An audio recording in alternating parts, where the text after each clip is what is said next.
All right, I thought today was a good work day. Guys came out, they had energy, they had purpose. Really trying to push to another level and in correcting some of the issues that have shown up, whether it's communication, technique, fundamentals. Making sure that as a football team we're continuing to grow. I thought we had good work and some good physicality that showed up today. Obviously, Tuesday installing game plan, different looks, things that we might see, but also just preparing and getting better at all things that we might that might show up. And so I thought our guys had a good approach. Continuing to work to be better than what we've been, and that is the expectation come Saturday. That's the demand we're putting on ourselves. And it starts in your preparation. It starts in what you do in the meeting room, how you could transition that out to the field. You had a few mistakes that showed up where we got to be better, we got to be more focused, we got to continue to communicate at a higher level. But I thought our guys, the mindset was well as they hit the field today. Brock Lynn, it seemed like he had a good practice today. What kind of growth have you seen from him? And do you kind of hope to see him play this week? Well, I mean, I think Brock's worked at a high level. Obviously he was injured and missed 3 or 4 weeks, but he was very involved in all things that we were doing meeting wise, controlling all the things that he could control in that time, and I think he got better through it. But I see growth, and I mean, he's a very talented young man. He's got great ability. Obviously he's got to be ready for whenever his number is called, and be able to go out there and execute. So he's preparing just like every week, and if his number doesn't get called, he's got to show up.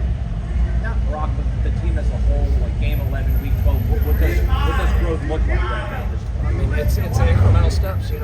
Whatever. Every player has an issue. All coaches have issues of things that we need to improve upon, where we can be more efficient. We can, obviously be more productive in what we're being asked to do. And so you try to pinpoint that, and it's really no different than week 1. I mean, as a coaching staff, we got a better sense of where our guys and who our guys are, but it's still none of us were perfect on Saturday, and there's a lot of areas that we need to be able to improve. And for me, the biggest thing, are we hearing and seeing and taking ownership of the issue, the mistake, or just the area of improvement, and then are we seeing the application?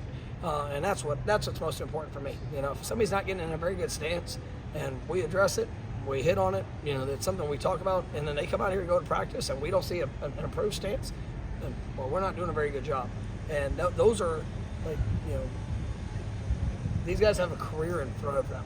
And it's not just in football, which I hope many of these guys get to play for a long time.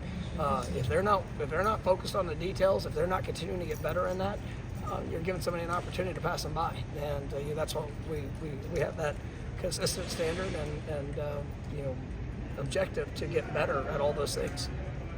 Is this really where you need to see leadership from players? I mean, you want to see that grow throughout the course of the year. It's not, but guys have, when you've earned respect through what you've done throughout the course of the season, then you need to take advantage of that. You have a responsibility. We all have a responsibility in what we need to do, and we're accountable to each other for the investment we make. But when it comes to guys that have earned the right and earned the trust of their teammates, well, if you see something that is maybe not to the standard or where it can be better, encourage that. And you continue to want more, and that's something that's big for all of us. And I think that's for our players, that is where those leaders can emerge and really help take us to another level. For some of the seniors, do you think it's starting to hit on that Saturday could be the last time they play at Doak ever? Well, Saturday will be the last time they play at Doak ever for all the seniors. So yeah, it's no, it's real, and we spend a lot of time, we focus in the moment, but there's also a lot of talk about maximizing opportunity. And for these guys that have got to represent this university, for the guys that have got a chance to play in that stadium, so many wonderful players, so many great performances, but knowing that this is the last one, I mean, it's special. And it's one that, we talk a lot this week about respect. I mean, you respect this game, you respect the journey you've been on, you respect the people you get to do it with and do it against. But it's it's been impressive. It's been impressive to see these guys and what they've been able to do, and we need to respect that and go play better than we've ever played in that stadium. Sam Singleton, somebody that can help out maybe at this point. Man, he's getting really close. I mean, we've got a great group of running backs. I've been pleased with the growth. Kaziah's done some really good things throughout the year. I mean, obviously, Rodney Hill, I think, has got an unbelievable future in front of him. Trey and LT. CJ Campbell, was coming off a little bit of an injury. So, but Sam is. I mean, he is pushing and he's taking advantage of every day, every week. You've really seen some tremendous growth, and I think he's got a real chance to be a great player. And he is. We were excited about him when we signed him, and he's been every bit of what we thought, and maybe even more. He's in a really good room, and I think it's you're seeing that progression, and ready to take another step. I feel like you're a little bit superstitious. You're going to let us talk to your snapper. I feel like. I guess how. What? I mean, is this from the people? No, this is just an observation. It feels like you talked about when people don't know the name of your long snapper, you're a holder. Like it's a good thing. His name's James Rosenberry. I love it.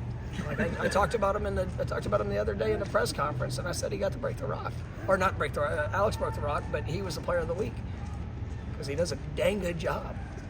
So where are we going with it? Are you asking a question? No, it's just you feel that confident about how consistent he's been and how much you appreciate what he's done for the program. Absolutely. I mean, that's I'm not superstitious. I like routine. I like things that you do certain ways. But I mean, you go play the game and you get better and you do your job to a high level. And I mean, that's one of the best deep snappers not just college football. I think he's one of the best deep snappers out there. And I tell him, and if he has a moment where it's not as good as it needs to be, I also tell him that too. But he pushes, he works, he invests to an elite level, and that's where you can be confident in the moment. You don't get caught up. Oh my goodness, don't say this or don't do that or whatever.